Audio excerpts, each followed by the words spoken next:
नमस्कार दोस्तों, मैं बिकी गुप्ता आप सबका स्वागत करता हूं एक बार फिर से आपके अपने YouTube channel Gupta GS teaching centre में। तो दोस्तों, आज हम साइंस का कुछ सवाल को डिस्कशन करने वाले हैं जो आपके आने वाले एग्जाम के लिए बहुत इंपॉर्टेंट होगा। ठीक है, तो चलिए शुरू करते हैं आज का सबसे पहला सवाल से। सबसे पहला सवाल है कि शून्य में स्वतंत्र रूप से गिरने वाली वस्तुओं का त्वरण होता है तो क्या होता है? तो समान होता है। ठीक है, यानी कि शून्य में स्वतंत्र रूप से गिरने वाली वस्तुओं का जो त्वरण होता है यानी कि एक्सेलरेशन, वो क्या होता है? वो समान होता है। ठीक है, नेक्स्ट है कि प्रकाश संश्लेषण में पौधे कौन सी गैस का अवशोषण करते हैं? तो प्रकाश संश्लेषण में जो पौधे हैं वो कार्बन डाइऑक्साइड गैस का क्या करते हैं? अवशोषण करते हैं। किसका? कार्बन डाइऑक्साइड यानी कि CO2 क्या होता है? CO2 गैस का अवशोषण करते हैं प्रकाश संश्लेषण में पौधे। ठीक है दोस्तों, तो चलिए फिर अगला देखते हैं।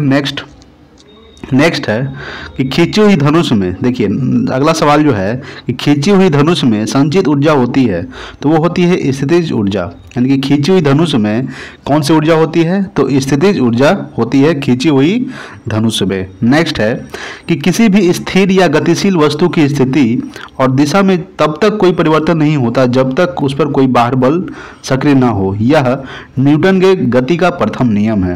यानी कि न्यूटन के गति का प्रथम नियम क्या है? तो किसी भी स्थिर या गतिशील वस्तु की स्थिति में और दिशा में तब तक कोई परिवर्तन नहीं होता जब तक कि उस पर कोई बाह्य बल सक्रिय ना हो। यानी कि अगर कोई वस्तु है, अगर कोई वस्तु स्थिर है, जब तक आप उसको छुइएगा नहीं, ढकेलिएगा नहीं, तब तक वो परिवर्तन नहीं होगा। तो ये न्यूटन के गति का प्रथम नियम है। ठीक है दोस्तों, चलिए नेक्स्ट देखते हैं। अगला सवाल है, नेक्स्ट है कि जब एक चलती वस्तु की गति दुगनी की जाती है तो उसकी गतिज ऊर्जा क्या होगी? जब एक चलती हुई वस्तु की गति दुगनी की जाती है तो उसकी गतिज ऊर्जा क्या होगी?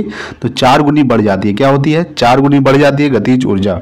ठीक है, अच्छा गतिज ऊर्जा का फॉर्मूला क्या होता है? तो हाफ mv²। क्या होता है? हाफ mv² होता है। ठीक है, ये फॉर्मूला आपको याद रखना है। गतिज ऊर्जा का ये फॉर्मूला है हाफ mv²। ठीक है दोस्तों, नेक्स्ट है कि विद्युत मात्रा की इकाई क्या है? तो कूलाम्ब। ठीक है, कूलाम्ब जो है ये विद्युत मात्रा की इकाई है। नेक्स्ट देखेंगे अगला सवाल, देखिए क्या बोल रहा है। अगला सवाल है कि 1 किलोग्राम राशि का वजन क्या होता है? तो 1 किलोग्राम राशि का वजन होता है 9.8 न्यूटन। क्या होता है? 9.8 न्यूटन होता है 1 किलोग्राम राशि का वजन।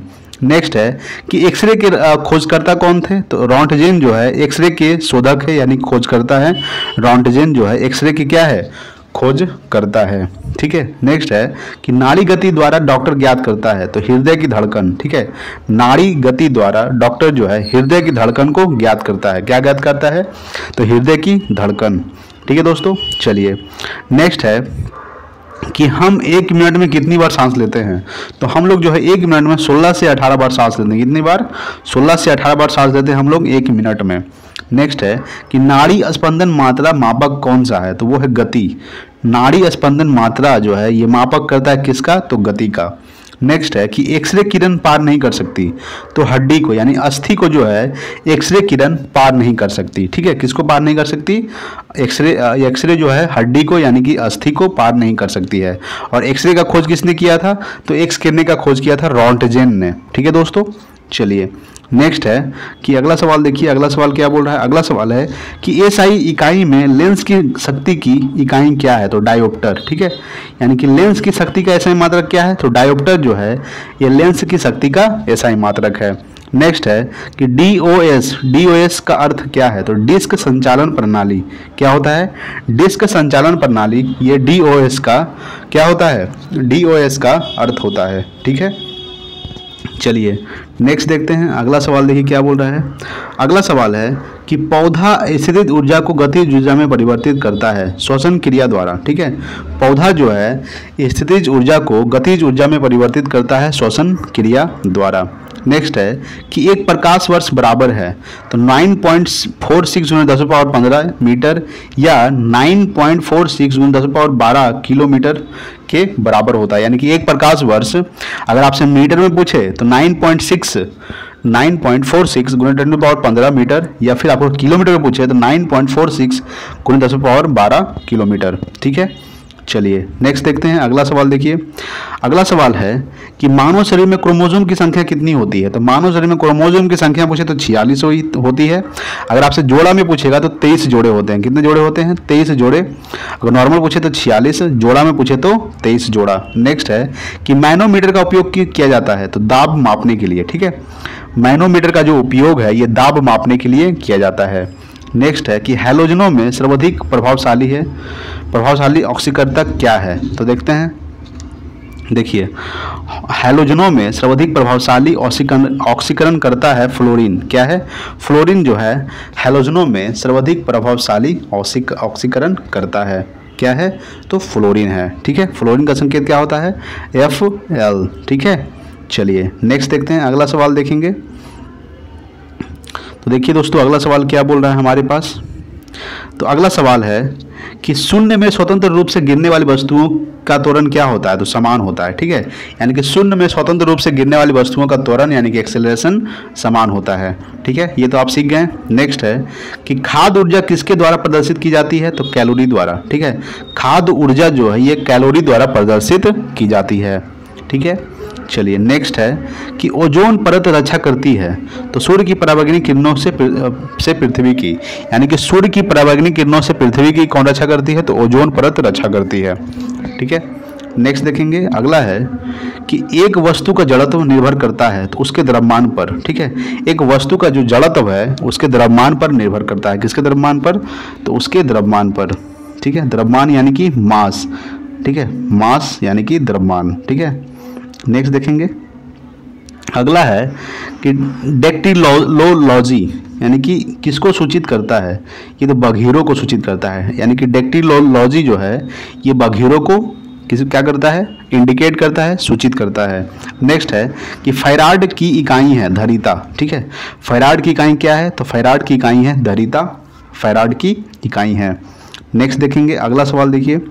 अगला सवाल है कि कौन सी बीमारी बैक्टीरिया के संक्रमण के कारण होता है। तो टिटनेस। ठीक है, टिटनेस जो है ये बैक्टीरिया के संक्रमण के कारण होता है। किसके कारण होता है? तो बैक्टीरिया के संक्रमण के कारण टिटनेस रोग होता है। नेक्स्ट है कि रक्त समूहों में कौन सा सर्वग्राही है। तो AB ग्रुप। ठीक है, AB ग्रुप के जो रक्त होता है वो सर्वग्राही होता है। ठीक है, और O ग्रुप के जो रक्त होता है वो क्या होता है? तो सर्वदाता होता है। क्या होता है? सर्वदाता। देखिए रक्त समूह कितने होते हैं? AB और O होता है। ठीक है, AB क्या होता है? सर्वग्राही होता है और O क्या होता है? सर्वदाता होता है। ठीक है दोस्तों, चलिए नेक्स्ट है अगला कि मनुष्य के हृदय की सामान्य स्पंदन गति प्रति मिनट कितना है। तो 72 बार। ठीक है, यानी मनुष्य के हृदय की सामान्य स्पंदन गति जो है ये प्रति मिनट 72 बार धड़कती है। नेक्स्ट है कि किसकी कमी से व्यक्ति को घिंघा नामक रोग हो जाता है। तो आयोडीन की कमी से। ठीक है, आयोडीन की कमी से व्यक्ति को घिंघा नामक रोग हो जाता है। आयोडीन का संकेत क्या होता है? आई। ठीक है, आयोडीन का संकेत क्या होता है? आई जो है आयोडीन का संकेत होता है और आयोडीन की कमी से घिंघा नामक रोग हो जाता है। नेक्स्ट देखेंगे। अगला है कि मानव आंख का कैंट्रैक्ट सर्जरी यानी कि मोती बिंदिया का ऑपरेशन में सर्जन क्या निकालता है। तो लेंस की ऊपर की अतिरिक्त पेशियां निकालता है। क्या निकालता है? लेंस की ऊपर की अतिरिक्त पेशियां निकालता है यानी कि मोतीबिंदिया का ऑपरेशन में। ठीक है दोस्तों, सर्जन क्या निकालता है? तो लेंस की ऊपर की अतिरिक्त पेशियां। नेक्स्ट है कि कौन मानव शरीर का सर्वाधिक कोलेस्ट्रॉल बनाने वाला या स्थान है। तो यकृत। यकृत जो है ये मानव शरीर का सर्वाधिक कोलेस्ट्रॉल बनाता है। यकृत यानी कि लीवर। ठीक है दोस्तों, क्या होता है? लीवर, जिसको हम लोग क्या बोलते हैं? यकृत बोलते हैं। चलिए नेक्स्ट देखेंगे। अगला सवाल देखिए। अगला सवाल है कि मनुष्य का सामान्य शरीर ताप क्या होता है। तो वो होता है 37 डिग्री सेल्सियस। ठीक है, मनुष्य का सामान्य शरीर का जो ताप होता है वो कितना होता है? 37 डिग्री सेल्सियस। ठीक है, अगर इसको केल्विन में बदलेंगे तो केल्विन में बदलने के लिए इसमें 273 को क्या कर देंगे? ऐड कर देंगे। जब 273 को ऐड कीजिएगा, ठीक है, तो क्या हो जाएगा? 310। यानी कि केल्विन में पूछे तो 310 और सेल्सियस में पूछे तो 37 डिग्री सेल्सियस। ठीक है, चलिए नेक्स्ट देखेंगे। अगला सवाल। अगला सवाल है कि चूने का पत्थर की तरह की चट्टान है यानी कि अवसादी चट्टान है। यानी कि चूने का पत्थर जो है ये अवसादी तरह की चट्टान है। नेक्स्ट है कि एक AC जनित्र यानी कि जनरेटर में मुख्यतः होता है। तो आर्मेचर, क्षेत्रीय चुंबक, स्थलीय रिंग और ब्रूसेस। क्या होता है? आर्मेचर यानी कि कुंडली, क्षेत्रीय चुंबक होता है, स्लिप रिंग होता है और ब्रूसेस होता है। क्या होता है? तो एक एसी जनित्र में यानी कि जनरेटर में। ठीक है दोस्तों, चलिए नेक्स्ट है, अगला सवाल देखते हैं। देखिए क्या बोल रहा है अगला सवाल। अगला सवाल है कि हवा में ध्वनि का वेग क्या होता है? तो हवा में ध्वनि का वेग होता है 332 मीटर प्रति सेकंड। क्या होता है? हवा में ध्वनि का वेग 332 मीटर प्रति सेकंड। ठीक है, चलिए नेक्स्ट है। तो देखिए नेक्स्ट थोड़ा लंबा सवाल है।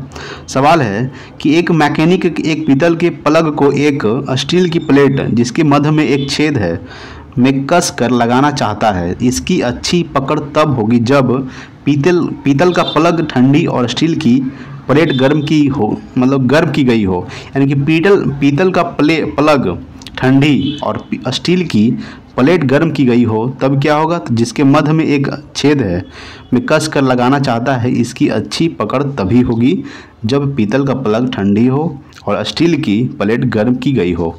ठीक है, तो यहाँ पे आप समझ सकते हैं। नेक्स्ट है कि ब्लीचिंग पाउडर का आणविक सूत्र क्या है? यानी कि ब्लीचिंग पाउडर का रासायनिक सूत्र क्या है? तो CaOCl2। इसको ऐसे भी लिख सकते हैं CaOCl2, यानी कि ब्लीचिंग पाउडर का रासायनिक सूत्र है। ब्लीचिंग पाउडर को हम लोग विरंजक चूर्ण बोलते हैं। क्या बोलते हैं? विरंजक चूर्ण। ठीक है, नेक्स्ट है कि कौन सा रंग दिए को अधिकतम दर्शनीय देता है? तो पीला। ठीक है, पीला जो है दिए को अधिकतम दर्शनीय देता है। ठीक है, नेक्स्ट देखेंगे अगला सवाल। नेक्स्ट है कि माचिस उद्योग में प्रयोग किया जाने वाला रसायन है। तो पोटेशियम फॉस्फेट क्या है? यानी कि माचिस उद्योग में प्रयोग किया जाने वाला रसायन क्या है? Potassium phosphate. नेक्स्ट है कि विद्युत प्रतिरोध मापा जाता है ओम में। यानी कि विद्युत प्रतिरोध जो है किस में मापा जाता है? तो ओम में मापा जाता है। नेक्स्ट देखेंगे अगला सवाल। तो देखिए अगला सवाल है कि क्लोरोफॉर्म बनाने के लिए क्या उपयोग में लाया जाता है? तो इथिलीन। ठीक है, यानी कि क्लोरोफॉर्म बनाने के लिए इथिलीन उपयोग में लाया जाता है। नेक्स्ट है कि चांदी का रासायनिक प्रतीक क्या है? तो Ag। ठीक है, Ag जो है चांदी का रासायनिक प्रतीक है। Ag का संकेत क्या होता है?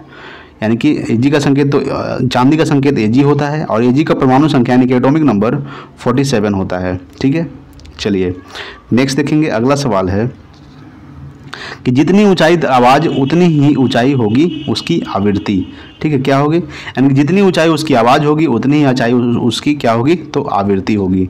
ठीक है, चलिए नेक्स्ट देखते हैं अगला सवाल। देखिए तो अगला सवाल है कि सबसे कम तरंग लंबाई वाली किरणें हैं। तो गामा किरणें। ठीक है, गामा किरणें जो है सबसे कम तरंग वाली यानी कि तरंग लंबाई वाली किरणें हैं गामा किरणें। नेक्स्ट है कि किसके इलाज में केमोथेरेपी का उपयोग किया जाता है? तो कैंसर के इलाज में। ठीक है, कैंसर के इलाज में केमोथेरेपी का उपयोग किया जाता है। किसका उपयोग किया जाता है? केमोथेरेपी का। ठीक है दोस्तों, चलिए नेक्स्ट है कि हैलोजन को जो कांच पर प्रहार करती है तो ब्रोमीन। ठीक है, हैलोजन जो कांच पर प्रहार करती है उसको क्या बोलते हैं? ब्रोमीन बोलते हैं। नेक्स्ट है कि मानव नेत्र की दूरदृष्टि दोष को कहा जाता है? तो हाइपरमेट्रोपिया। यानी कि मानव नेत्र की दूरदृष्टि दोष को क्या कहा जाता है? हाइपरमेट्रोपिया। ठीक है, चलिए नेक्स्ट देखेंगे अगला सवाल। अगला सवाल है कि एक रूप चुंबकीय क्षेत्र में बल की रेखाएं आपस में क्या होती है? तो समानांतर होती है। ठीक है, एक रूप चुंबकीय क्षेत्र में बल की रेखाएं आपस में समानांतर होती है। ठीक है दोस्तों, चलिए नेक्स्ट है कि अक्रिय गैस परमाणुओं के सबसे बाहरी कक्षा में कितने इलेक्ट्रॉन होते हैं? यानी कि अक्रिय गैस के परमाणुओं में सबसे बाहरी कक्षा में कितने इलेक्ट्रॉन होते हैं? तो 8 इलेक्ट्रॉन होते हैं। ये आपको ध्यान रखना चाहिए।